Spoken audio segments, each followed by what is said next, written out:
Trois invités avec nous chaque soir pour décrypter les mouvements de la planète marché. Sophie Chauvelier est avec nous, gérante allocataire chez Dorval Asset Management. Bonsoir Sophie. Bonsoir Coco.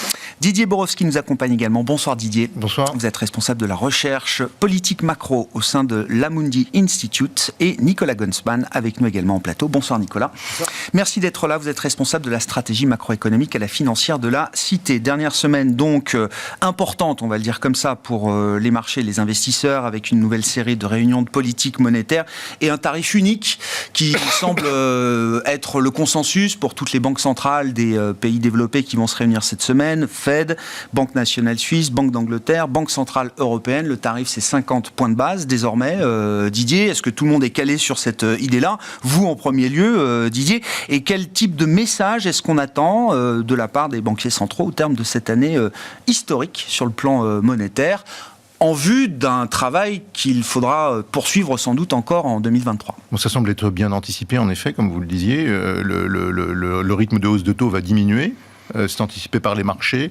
À ce jour, ça ne signifie pas qu'on est proche du taux terminal. Ça, je pense que c'est un élément à avoir en tête. On s'approche mécaniquement du taux terminal, mais ça ne signifie pas la fin de la normalisation monétaire. Mais il est rationnel pour les banquiers centraux, après avoir progressé en termes de normalisation monétaire à grands pas, de ralentir le pas et puis de regarder ce qui se passe. Le thème central, si je puis dire, c'est qui revient maintenant, c'est de laisser du temps pour jauger l'impact des hausses de taux passées. La politique monétaire agit avec retard sur l'activité économique et les prix. Donc il va être temps, dans les mois qui viennent, de faire une pause monétaire, probablement une longue pause monétaire, pour voir ce qui se passe en termes de croissance et d'inflation. Donc c'est pas la fin de la normalisation monétaire, mais c'est quelque chose qui est plutôt bien le bienvenu à ce stade du cycle. Du côté de l'inflation, il faut avoir en tête que l'inflation totale va ralentir, mais ça va être mécanique, lié notamment à la baisse des prix, à la baisse récente des prix de l'énergie. En revanche, ce qu'il faut regarder avant tout, c'est l'inflation sous-jacente. Et l'inflation sous-jacente va être probablement beaucoup plus rigide qu'on ne le pense. Et puis du côté de l'inflation agrégée, il faut garder aussi en tête que les prix de l'alimentation, eux, ne vont pas rebaisser de sitôt. Donc on est dans un environnement qui va quand même rester, du point de vue des banquiers centraux, toujours préoccupant en termes de rythme d'inflation. Et donc ils plaident éventuellement pour une pause monétaire, mais sûrement pas pour le fameux pivot que certains investisseurs avaient en tête, c'est-à-dire des baisses de taux d'intérêt, évidemment pas du côté de la BCE, et sûrement pas non plus du côté de la Fed avant la fin de l'année prochaine. Ou alors, ça voudrait dire et ça relancerait le débat sur la récession aux États-Unis, ou alors il faudrait vraiment une récession sévère, pas simplement une petite récession aux États-Unis pour réellement changer la donne du côté de la Réserve fédérale, ce qu'on ne voit pas, ce qu'on n'anticipe pas. Effectivement, les marchés se sont plutôt bien calés sur la Fed à travers 2022.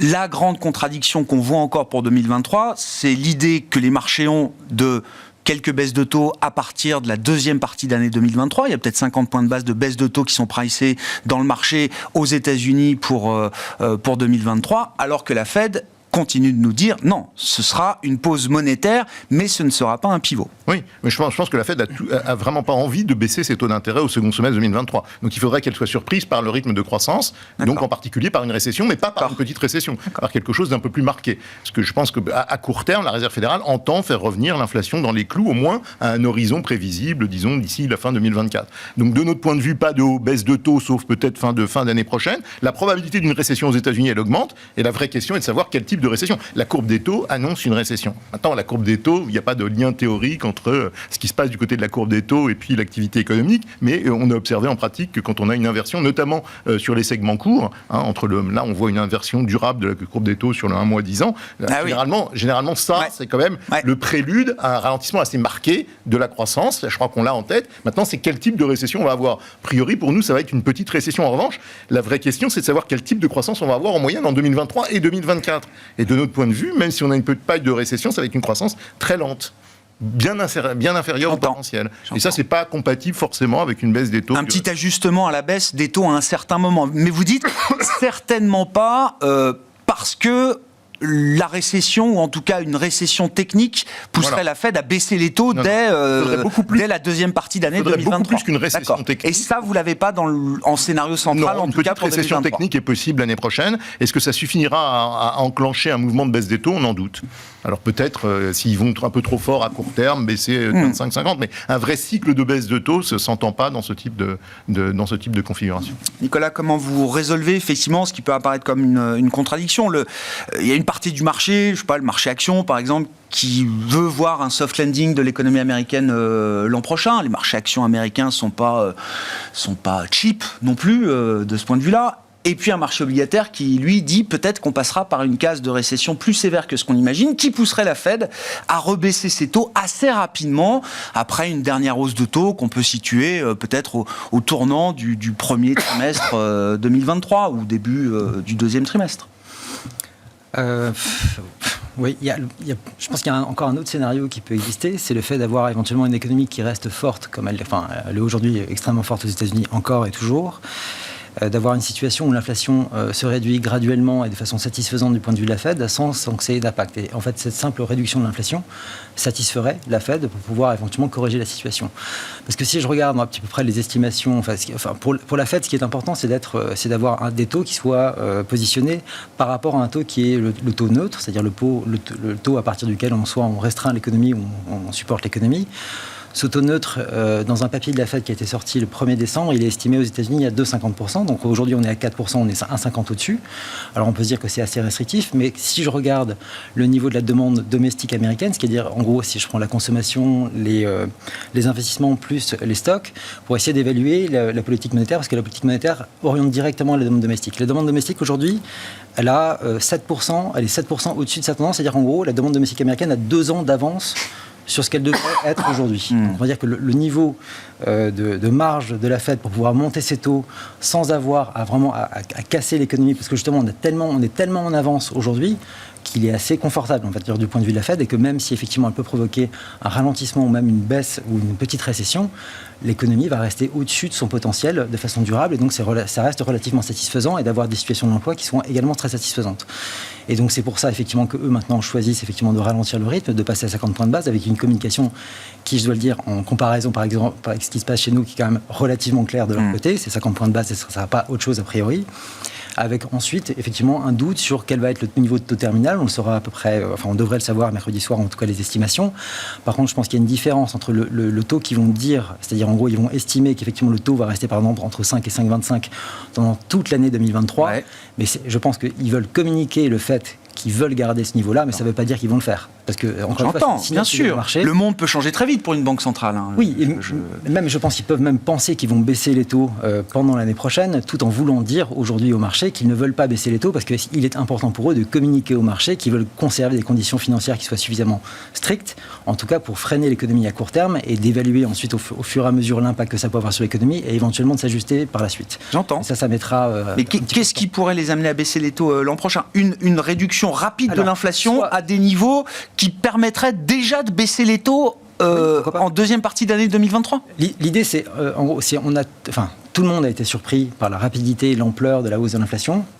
On pourrait, alors déjà d'une, avoir... Actuellement, le pic était en juin, on avait 9% dans le CPI, on est passé à 7,80, on devrait passer à 7,50 demain, à peu près. On pourrait avoir une réduction qui se passe notamment, donc toutes les problématiques liées aux chaînes de valeur, les problématiques énergie qui commencent à refluer aussi, on va avoir des effets de base assez importants. Et ensuite, on va se retrouver effectivement avec une inflation core qui est de l'ordre aujourd'hui en gros à 4,8% aux États-Unis. Si on a un ralentissement de ce côté-là qui commence à devenir un peu plus confortable, déjà si on enlève effectivement toutes les problématiques extérieures, on arrivera à réduire quasiment d'un gros tiers toute l'inflation. Ça calme quand même les choses. Vous n'avez pas forcément le besoin de garder les taux à 5% et au-delà, avec un niveau d'inflation qui soit en train de refluer mécaniquement. L'idée, c'est qu'on a sous-estimé la hausse de l'inflation. Il est aussi possible qu'on sous-estime la capacité de l'inflation de pouvoir refluer l'année prochaine. Mais cette idée-là, ce serait d'ajuster, ce serait de régler le taux directeur, mais pas forcément de signaler le début d'un cycle de baisse de taux qui nous ramènerait à zéro. Quoi. Non, mais justement, la différence, c'est que si vous avez quelque chose, un impact qui soit fort sur l'économie, c'est-à-dire que vous commencez à avoir un niveau de chômage qui augmente assez fortement, là vous pouvez avoir une séquence effectivement de la part de la Fed qui serait effectivement une annonce de baisse de taux qui soit assez rapide, un peu forte, toute proportion gardée. Par contre, si on avait une situation, on avait un reflux doux de l'inflation avec une économie qui reste forte, ça serait pour le coup, là ça serait vraiment ce qu'ils appellent l'économie Goldilocks, ça serait le truc absolument formidable avec une économie très forte et une inflation qui reflue. Et là effectivement ça serait une victoire totale parce que ça permettrait d'avoir des taux relativement élevés avec le plein emploi et une économie qui soit extrêmement forte. Donc c'est exactement, vous avez tout réuni pour pour préparer la suite. Et on en parle avec vous mois après mois, Nicolas. Ce scénario un peu Goldilocks que vous décrivez, oui, ça fait encore partie du domaine des possibles. Ah oui, je pense même que ça a été renforcé. Renforcé depuis, même encore. Oui, je sais. Il y avait encore un papier ce matin dans le Wall Street qui montrait, dans le Wall Street Journal, qui indiquait effectivement qu'il y avait de plus en plus d'acteurs qui se positionnaient par rapport à ce scénario-là, et notamment c'est ce qu'ils voyaient dans le prix des actions, c'est de se dire que finalement, effectivement, le travail de la Fed a été impeccable cette année, et que la sous-estimation chronique de la force de l'économie américaine durant toute cette année, en fait, montre aujourd'hui qu'on est capable d'avoir quelque chose qui tient vraiment la route, et d'avoir en même temps une économie qui est forte et une inflation qui ralentit. Sophie,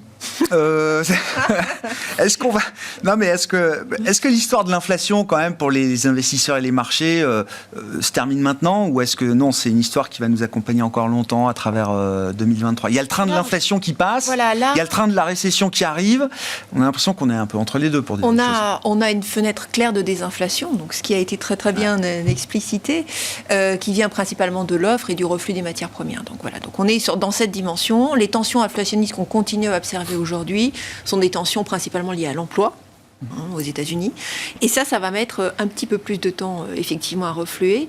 Ce qui a été encourageant dans les derniers chiffres, entre guillemets, c'est un certain nombre de chiffres qu'on a vu circuler, notamment sur l'inflation dans les services et la proportion Owner Equivalent Rent, donc le coût de l'immobilier, qui est un très très lourd poids dans les services, et là où on voit aussi un reflux qui est finalement assez rapide. Et ça, c'est symptomatique de la période qu'on est en train de traverser, c'est-à-dire qu'il y a eu des distorsions très fortes liées au Covid, avec des accélérations de loyers très très fortes.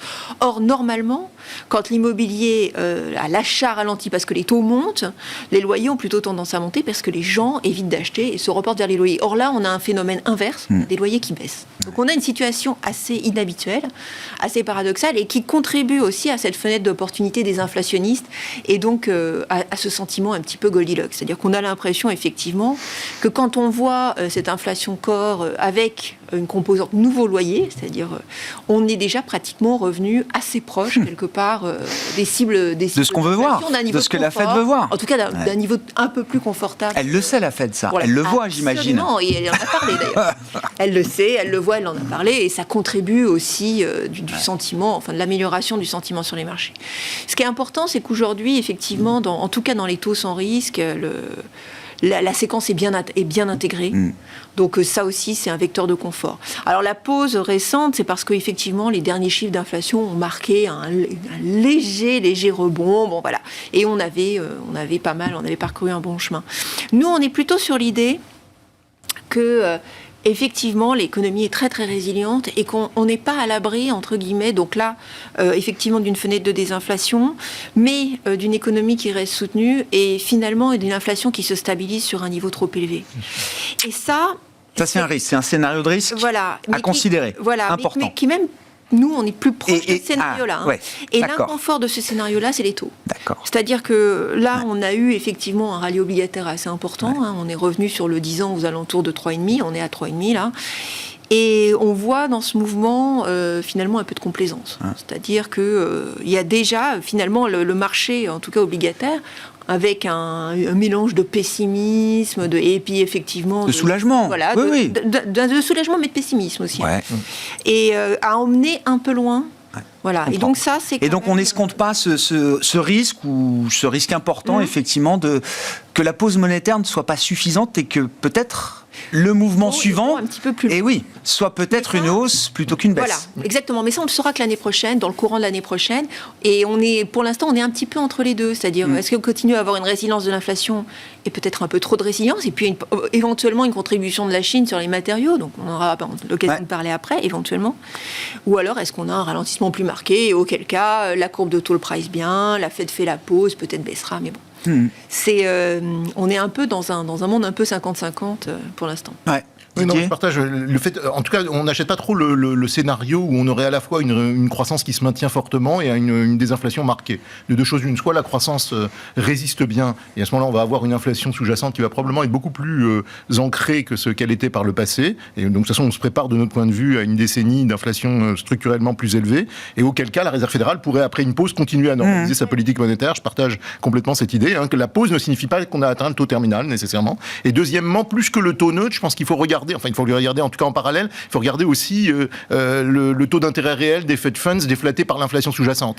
Alors c'est vrai que mécaniquement, si on prend les projections... Ça va se croiser, hein. Ça va. Bah oui. Le taux d'intérêt réel va finir par remonter. Oui. Mais à ce jour, j'ai envie de dire, le taux d'intérêt réel étant négatif, la Réserve fédérale a beau jeu, comme la Banque centrale européenne, soit dit en passant, de dire qu'il faut continuer à retirer de l'accommodation monétaire. C'est-à-dire qu'on a l'impression que les banques centrales en ont fait beaucoup. En réalité, quand on regarde quand on veut jauger le niveau d'accommodation monétaire, je pense que c'est pas uniquement le taux neutre qui joue, c'est aussi le niveau des taux d'intérêt réels. Beaucoup de banquiers centraux regardent cela, hein, d'ailleurs beaucoup d'observateurs de marché aussi, hein, pas les taux d'intérêt réels de marché, mais des taux d'intérêt réels, j'ai envie de dire, où on retire l'inflation sous-jacente. Bah, si l'inflation sous-jacente est inerte, il y a des fortes chances que les banquiers centraux gardent des taux d'intérêt beaucoup plus élevés, beaucoup plus longtemps qu'on ne le pense.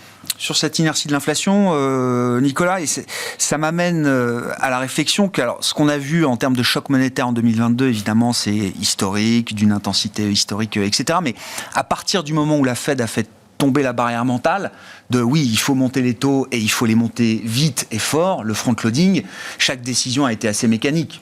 C'est pas des décisions de 75 points de base, à part la première, mais après c'est allé assez vite en autopilote d'une certaine manière. Là, on a l'impression que chaque décision va être beaucoup plus difficile à prendre, avec des conséquences peut-être plus difficiles à mesurer. Alors, vous avez raison. Enfin, déjà, le fait que la Fed a aussi orienté, je pense, toutes les politiques monétaires à travers le monde, alors que, encore une fois, la situation américaine est quand même très, très différente de ce qui peut se passer ailleurs, et notamment en Europe. Est-ce que ça leur donne une marge de confort? Alors, je partage sur l'idée, effectivement, le taux de croissance, il ne va pas être formidable. Est-ce que l'idée que je développais, c'était simplement de dire que l'économie américaine, aujourd'hui, était au-delà de son potentiel, et que l'idée, c'est de revenir à ce potentiel. Donc, la récession, en fait, on peut avoir une récession, mais si on est à 12 000 mètres d'altitude et que l'objectif est à 10 000, mais c'est important à comprendre, hein. C'est important à comprendre. Hein. C'est ça. Alors que la grande différence, par exemple avec la BCE aujourd'hui, c'est que la BCE, le taux, dans la recherche de la Fed, ils ont fait aussi une estimation du taux pour nous, pour la zone euro, pour la zone euro. C'est gentil d'ailleurs, et donc il est estimé à 1,40 pour eux. Donc on est déjà au-delà du taux. Donc on est déjà en train de ralentir l'économie européenne. On va passer à 2%, enfin 2% d'ici jeudi. Ce qui va ralentir fortement. Et la grande différence, encore une fois, c'est que quand je regarde, encore une fois, la croissance domestique, nous, on est à peine au niveau de la tendance. Encore une fois, les États-Unis sont 7% au-dessus. Ça veut dire que nous n'avons pas de marge de manœuvre. Et quand je regarde en termes réels, on est 6% en dessous. C'est-à-dire que nous, on a quasiment 3 années de retard en termes de demande domestique. C'est une situation presque inverse, même, telle que vous l'avez dit. C'est une situation tout à fait inverse. C'est-à-dire qu'on est en train de se servir de ce qui se passe, de la situation de surchauffe qui est vraiment inédite depuis 1945 aux États-Unis, pour ralentir une économie européenne qui, elle, par contre, n'est même pas revenue, enfin, qui est à peine revenue à son niveau de tendance. Est-ce qu'on peut imaginer que la BCE se découple un petit peu à travers 2023 du rythme qui a été imposé par la Fed, qui sera d'ailleurs peut-être à un moment celui d'une pause? Est-ce que ça peut ouvrir un petit découplage quand même? Vous l'avez écrit cette semaine ou la semaine dernière dans les Échos, Nicolas. La BCE, maillon faible de la puissance européenne, en redécrivant alors le passé qu'on a tous en tête, une BCE qui va d'erreur en erreur d'une certaine manière. C'est le constat que vous dressez. Mais est-ce qu'elle peut quand même essayer de rattraper quelque chose en 2023 en étant moins soumise à une pression exercée par la Fed, pression qui pourrait s'atténuer un petit peu? L'euro a rebondi, là, par exemple. Oui, mais j'ai peur qu'elle se mette la pression elle-même. Quand je regarde le résultat, notamment de ce qui s'est passé sur les 15 dernières années, encore une fois, le niveau d'investissement en zone euro a augmenté, je crois, de 3 ou 4% depuis 2008. Jusqu'à aujourd'hui. Les États-Unis, c'est 35%. C'est x10. À partir du moment où vous soutenez votre demande domestique, c'est-à-dire votre consommation et votre investissement, si vous soutenez votre politique monétaire, vous avez une politique monétaire plus agressive, vous permettez une consommation plus élevée, et cette consommation plus élevée va vous permettre aux entreprises effectivement de faire repartir l'investissement. C'est ce qui a été mené aux États-Unis, avant, et ce qui est quand même assez sidérant dans cette histoire-là, c'est que si je regarde la période 99-2007 avant, les taux la croissance domestique était quasiment équivalente entre la zone euro et les États-Unis.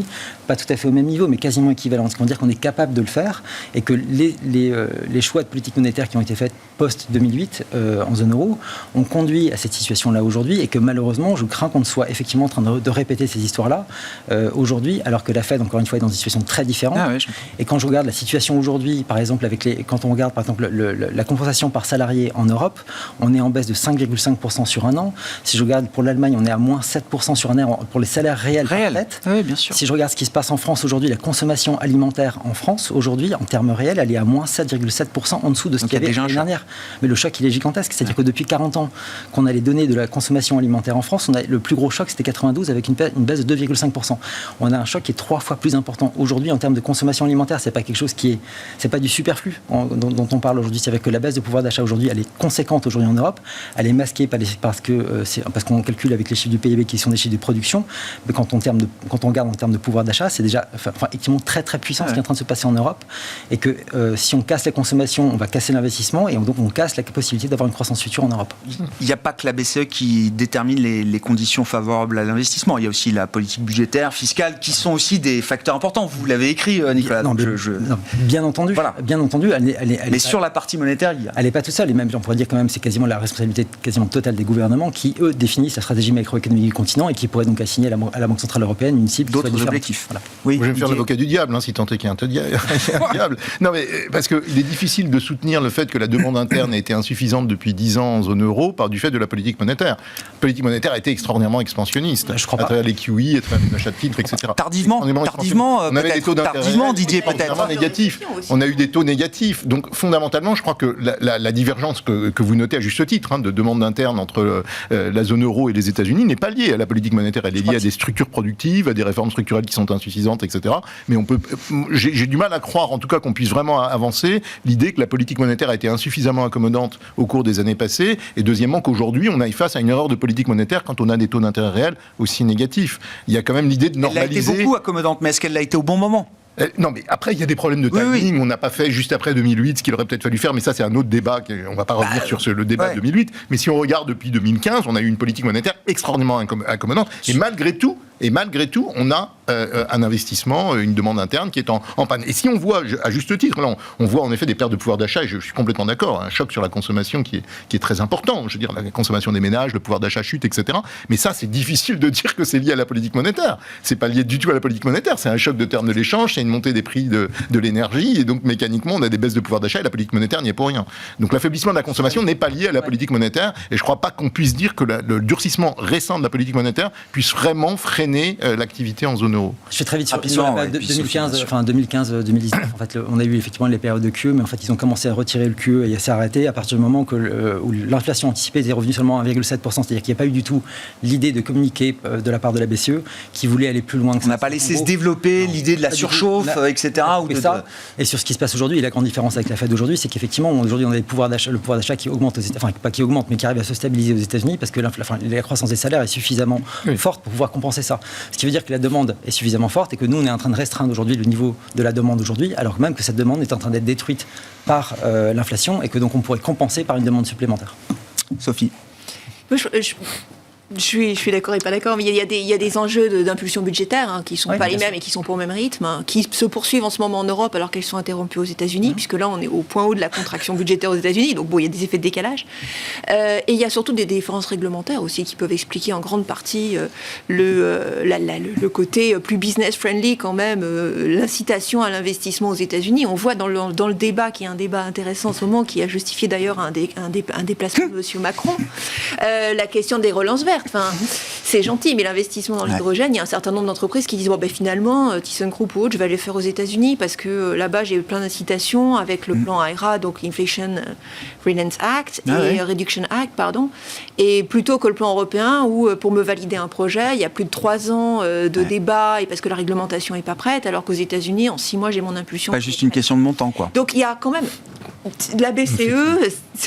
Elle fait ce qu'elle peut, je pense. J'imagine le mandat, en plus, est particulièrement complexe en ce moment, parce que le choc des termes de l'échange est tellement violent qu'elle se retrouve à devoir accommoder quelque chose qui est quand même particulièrement complexe, et que malheureusement, l'Europe a d'autres problèmes, notamment des problèmes d'organisation qu'on a bien du mal à démêler. Dans les nouveautés, dans le paysage global macro de cette fin d'année 2022, c'est la Chine, bien sûr, Sophie. La Chine qui donc est engagée dans une séquence de réouverture sanitaire, d'ailleurs peut-être un peu plus rapide, un peu plus intense que ce qu'on pouvait imaginer jusqu'à présent. Comment vous voyez évoluer cette séquence ? Qu'est-ce que ça implique sur le plan global macro de l'investissement pour la Chine et la zone émergente autour de la Chine, et puis pour nos marchés développés, européens, américains ? Il y a plein de questions vraiment intéressantes dans votre question. Alors, la question numéro 1, oui, ça va beaucoup plus vite que ce qui était anticipé. Il y avait d'abord des premiers signaux, des messages dans la presse chinoise, et puis alors maintenant, ils en sont vraiment à dire, mais non, vous inquiétez pas, Omicron, c'est moins grave que la grippe. C'est un rhume. Oui, voilà. ça. Donc, maintenant. Alors, qu'est-ce qui se passe concrètement? Là, je dirais qu'entre guillemets, leur inquiétude, c'est qu'il n'y a pas suffisamment de lits pour accueillir des patients graves, Ouais. les critiques, les malades qui sont critiques. Donc, ils ont cette petite inquiétude-là. Il y a une pression hospitalière qui monte là. Et voilà, il y a une pression hospitalière qui monte. Donc, ce qu'on risque d'avoir, c'est un effet disruption. C'est-à-dire que comme quand chez nous ou aux États-Unis, ils ont rouvert, au début, il y avait des avions qui décollaient pas parce qu'il n'y avait pas de pilote. Il n'est pas exclu que chez Foxconn, il y ait des arrêts de production et que donc les iPhones soient en retard. Ce genre de choses, parce que ce qui est aujourd'hui recommandé aux Chinois, c'est l'isolation à la maison. C'est-à-dire que... Et les Chinois le font parce qu'ils n'ont pas envie de se retrouver dans un camp d'isolation. Donc, voilà. Donc ça, c'est ce qui peut se produire dans une première phase. Il a été estimé, au regard de l'expérience qui a été vécue en Europe et aux États-Unis, que cette période un petit peu disruptive, elle peut prendre un trimestre. Et ce qu'on attendait, c'était plutôt qu'ils allaient rouvrir progressivement au premier trimestre et qu'on allait avoir la période disruptive qui nous emmenait jusqu'au deuxième trimestre. Et là, en fait, ils le font maintenant. Ouais. Donc, on va probablement sortir de ça un petit peu plus rapidement. Donc, je dirais que du point de vue de la trajectoire chinoise, c'est plutôt positif. Et ça s'accompagne également de mesures de relance dans l'immobilier avec un nouveau plan en 3 flèches pour soutenir l'immobilier qu'on a tout fait pour ralentir très très fort avant.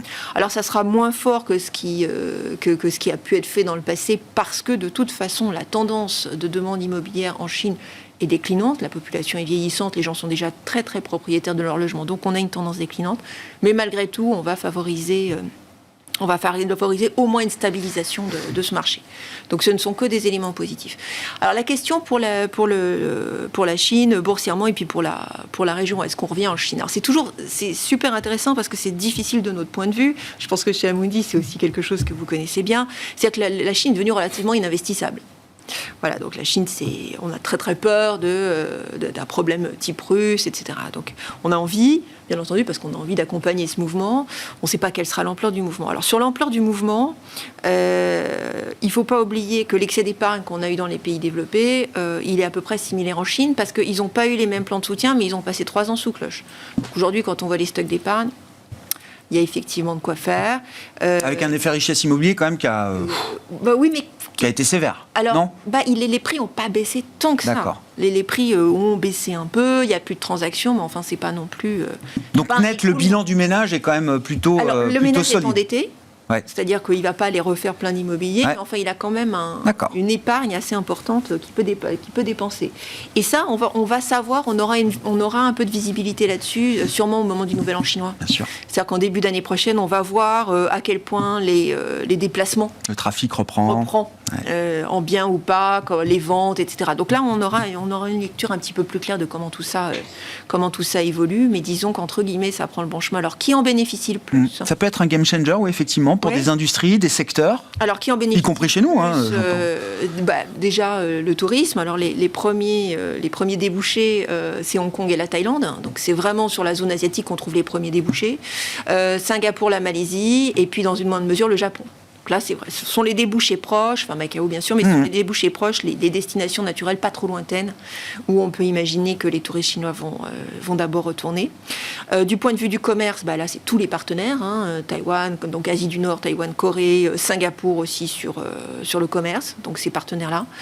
Et puis après, les fournisseurs internationaux. Alors bien entendu, on a beaucoup parlé du luxe, mais il y a un certain nombre d'industries un peu liées à la consommation qui peuvent en bénéficier. Et là se pose la grande question pour nous, économie développée, est-ce que c'est bien ou pas? En dehors de l'industrie du luxe, c'est pas si sûr. Parce que qui dit plus de demandes en provenance de la Chine, dit potentiellement, je dis bien potentiellement parce que c'est pas observé pour le moment, mais dit potentiellement un accroissement de la demande de pétrole. Alors là, c'est un cas intéressant, c'est-à-dire que là, le pétrole a baissé à 75, alors qu'on a la perspective de voir les déplacements en Chine réaccélérer. Il y a un moment, le kérosène va bien... va bien réaugmenter, la demande va bien réaugmenter, on ne le voit pas aujourd'hui dans le prix du pétrole. Donc, point d'interrogation, gros point d'interrogation à ce sujet. C'est vrai que c'était un peu contre-intuitif. Les matériaux de base commencent à remonter. le LMEX, donc la bourse des métaux, a commencé à augmenter. C'est pas quelque chose de très positif pour nous, sachant que nous, on souhaite plutôt une poursuite de la désinflation dans les pays développés. Donc il y a toutes ces questions qui se posent et on peut se retrouver effectivement l'année prochaine avec finalement une Asie qui va mieux. Et puis une Europe qui paiera encore malheureusement le contre-coup de la crise énergétique et des États-Unis qui ne sont pas complètement sortis de leurs problèmes inflationnistes. Un changement des pôles qui peut être assez intéressant. Dans quelle mesure le joker chinois peut venir bouleverser les prévisions, les projections qu'on élabore, auxquelles on réfléchit pour nos économies là, en 2023, Didier? C'est en effet un élément assez essentiel. Alors je vais rebondir immédiatement sur les propos sur l'énergie. Je pense que ça c'est un point assez essentiel. Les prix du pétrole ont beaucoup baissé, les prix du gaz aussi ont beaucoup baissé en Europe. De notre point de vue, il va y avoir un moment de vérité plus tard dans l'année 2023 quand on va voir l'Asie de retour tirée par la Chine. Ils ont stocké quand même, ils en ont profité aussi. Oui, mais ce que je veux dire c'est qu'il va y avoir une compétition avec les pays d'Asie pour se reprocurer du gaz LNG, il va y avoir une augmentation de la demande de pétrole. Donc tout ça fait que les bonnes nouvelles qu'on a eues récemment sur les prix de l'énergie vont sans doute pas durer. La crise énergétique, elle est durable en Europe, même si on avait des bonnes nouvelles sur le front géopolitique. Xi Jinping était en Arabie Saoudite il y a quelques jours. Oui. Non mais bien pas anodin. Non, mais comme visite. Et la détente récente est probablement pas durable. Le prix du pétrole, comme le prix du gaz, attention au printemps prochain dans la phase de restockage. Alors sinon, oui, j'adhère complètement.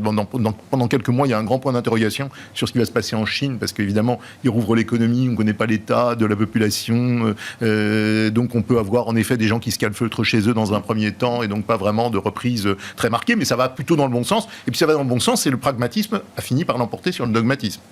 Et ça, en soi... On sortait du congrès en disant tout est politique, l'économie est reléguée au tiroir. Du côté des investisseurs, c'est plutôt positif. C'est-à-dire qu'au final, le pragmatisme l'a emporté. Il y a une force de rappel, quand même. Et le pragmatisme l'a emporté. Du côté des investisseurs, il y a le pragmatisme aussi qui va sans doute l'emporter tôt ou tard. Il y a des perspectives de profit, des perspectives de rebond. Il y a des investisseurs qui voudront se positionner sûrement sur la bourse chinoise plus tard dans l'année 2023, comme sur de nombreux marchés émergents, que ce soit du côté des actions ou des titres de dette. Par contre, à court terme, il y a toujours cette grande inconnue dont on parlait bien sûr. de la politique de le taux terminal de la Fed, etc. Mais sans doute, voilà. Mais une fois ce moment passé... Si la Chine s'en sort bien, et en effet, il y a des mesures de stabilisation du côté du marché immobilier, le pire est probablement derrière nous, pragmatisme du côté de la politique sanitaire, attention aux mois qui viennent, ça va pas être quelque chose de linéaire, ça peut être quand même assez chaotique, cette reprise et cette levée des contraintes sanitaires, parce qu'il y a des gens qui vont se retrouver mécaniquement infectés, on en a parlé, un appareil hospitalier qui peut être sous pression, etc. Donc tout ça peut être quand même assez bruité, j'ai envie de dire, d'ici la fin du premier trimestre, mais dans l'ensemble, c'est plutôt favorable pour la croissance mondiale et pour les perspectives d'investissement à un horizon un peu plus loin. Pas forcément janvier-février, attention quand même. Nicolas, sur le joker chinois 2023, comment vous le placez un peu dans le puzzle global macro des prochains mois? Et puis, bon, la géopolitique, c'est vrai que c'est un sujet qu'on a du mal à aborder dans l'émission, mais ça paraît être quand même un sujet central. Enfin, le conflit russo-ukrainien qui génère beaucoup de l'inflation, en tout cas en partie, de ce qu'on a vécu en Europe. Est-ce qu'on peut spéculer, réfléchir, imaginer un tournant, un pivot, quelque chose qui ressemblerait au moins à une pause dans l'escalade du conflit, voire un début de commencement de résolution militaire peut-être déjà, diplomatique ensuite? Non mais c'est une question importante. Je sais que c'est difficile et que c'est des facteurs qu'on ne maîtrise pas dans les marchés, que j'imagine qu'une stratégie d'investissement ne repose pas sur une armistice qui serait signée au 24 février 2023, puis l'un an après le déclenchement de l'invasion. Mais quand même, c'est forcément une question qui s'invite dans les réflexions, là. Oui, j'ai plutôt la crainte de voir, comme on le voit d'ailleurs depuis, je crois que c'était avril 2021, où Poutine avait déjà commencé, on va dire, à restreindre les approvisionnements. Ouais.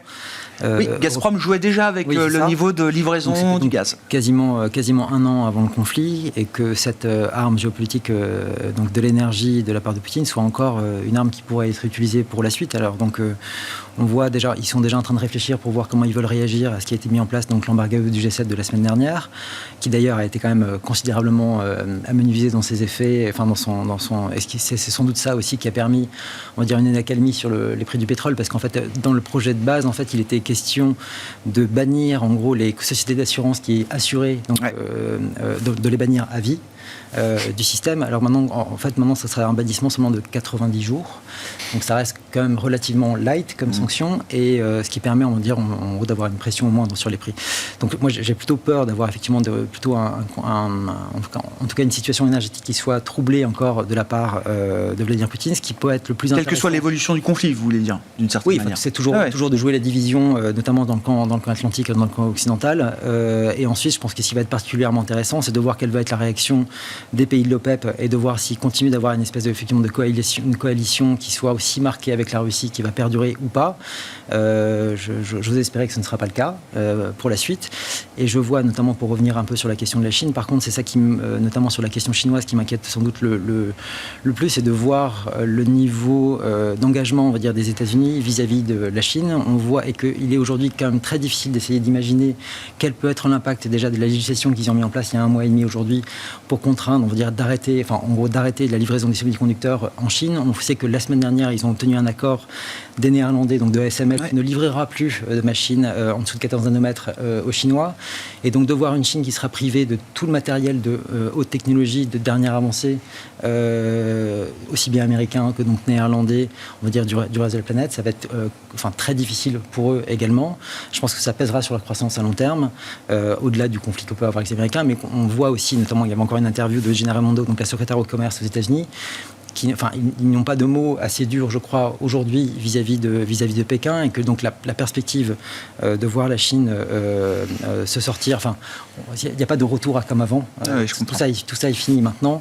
Et enfin, pour finir sur la question énergétique, on a vu aussi ce week-end le secrétaire d'État à l'énergie qui a mis une pression encore plus importante sur les producteurs américains pour qu'ils puissent produire encore plus de shale. Ils veulent pas. Ils préservent les cash flows. Ils préservent les cash flows. Personne ne veut les financer et ils préfèrent le cash flow au capex aujourd'hui. L'artillerie lourde, c'est quand même les démocrates parlent de comportement anti-américain, ce qui me paraissait assez. Bien augmenté. Et quoi ? Les puits ont Ah oui, c'est vrai. Ça commence à venir en fait finalement, et que donc il y a ça, donc il y a peut-être des perspectives aussi de hausse de la production de leur côté, et ce qui peut être quand même intéressant. Il y a quand même aussi des scénarios un peu plus roses qui se profilent de ce côté-là. Bon, en matière d'investissement, comment on se positionne après le rallye de cette fin d'année, Sophie, qui envoie quand même un message. Alors bon, le marché obligataire, on l'a décrit, effectivement, soulagement du pic inflationniste, crainte de la récession, etc. Mais le marché action, ce que je vois depuis 2 mois, c'est les marchés les plus value, les plus cycliques, les plus industriels, ou les indices les plus industriels, qui repartent. Alors que les taux remontent, rebaissent, c'est quand même le cycle, la value, l'industrie qui surperforme là, sur cette fin d'année. Nous, on l'envisage plutôt d'un point de vue thématique, global macro, d'un point de vue thématique. Et c'est vrai qu'il y a des lames de fond. Notamment quand on voit la thématique des relances vertes, de la partie budgétaire des États qui ciblent maintenant un certain nombre d'investissements industriels, de transition énergétique, etc., qui finalement soutiennent une partie. On a vu certaines grandes entreprises emblématiques qui effectivement affichent des tendances d'activité qui sont certes avec des points d'interrogation, mais avec une demande sous-jacente qui est plus forte et qui est plus durable, sans mauvais jeu de mots, c'est-à-dire pérenne, qui est plus visible en tout cas, qui est plus pérenne, plus visible. Donc on a cette tendance-là. On aime bien la thématique de la réouverture chinoise, qu'on peut jouer de façon plus large sur l'ensemble des émergents, et surtout du point haut du dollar, parce que tout ça va un petit peu ensemble aussi. Donc ça offre certaines perspectives. Il y a des segments maintenant qui apparaissent particulièrement sous-valorisés. Le segment des petites et moyennes capitalisations en Europe, qui est extrêmement sous-valorisé.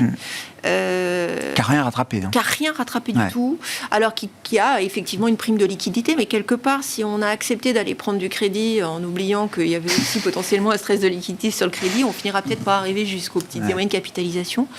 D'autant que la situation en Europe n'est pas fantastique, mais ce n'est pas le pire qu'on avait pu imaginer. Finalement, tout le monde, effectivement, arrive à naviguer plus ou moins l'attrition énergétique. Donc, certes, c'est pas magnifique, mais dans une configuration d'un euro qui reprendrait un petit peu de couleur, l'arbitrage relatif entre grande capi très internationale et puis petite moyenne capi, on pourrait avoir aussi une sorte de rééquilibrage entre les deux.